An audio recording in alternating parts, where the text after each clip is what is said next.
Hello mga kagilaan, nini nga kabuntagon hapit na udto na dayron, no?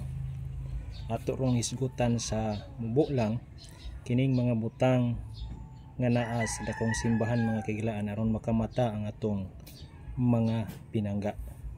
Kung mubasa nga nimo ni ining Babylon Mystery Religion nga libro mga kaigsunan, facts and references kompleto o supported by this book, The Two Babylons by Alexander Hislop. Kini by Ralph Woodrow, pero gipang quote niya dinhi sa Encyclopedia of Religion, yun man sa Catholic Encyclopedia o sa Encyclopedia Britannica.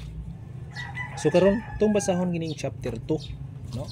Mingon pa dire, one of the most outstanding example of how Babylonian paganism has continued to our day may be seen in the way of Rome's church invented Mary worship to replace the ancient worship of the mother goddess.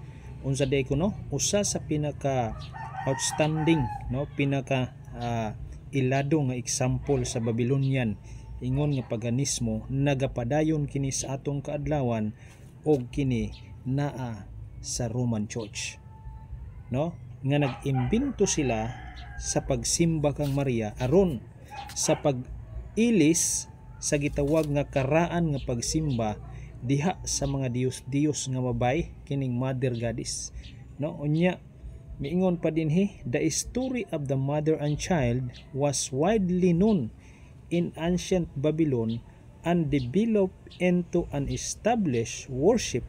No monuments of Babylon show the goddess mother Semiramis with Tammuz child in her arms. Nabitaw na mga aribulta ato mga higala nga naay babae nga gikugos, dili na si Maria ug dili na si Kristo. Kinsa nga nito ang giingon dinhi mga kaigsunan? It is goddess mother Semiramis, the Babylonian goddess, og ang iyang anak nga si Tammuz giakseptar sa dakong simbahan mga higala, no? Dili ni tumo-tumo kay mabasa ni dinhi sa Encyclopedia of Religions Volume 2 page 398. Mga igsoon, hinapa nga magmatanata nga kana nga simbahan, no, sa Sunday Keepers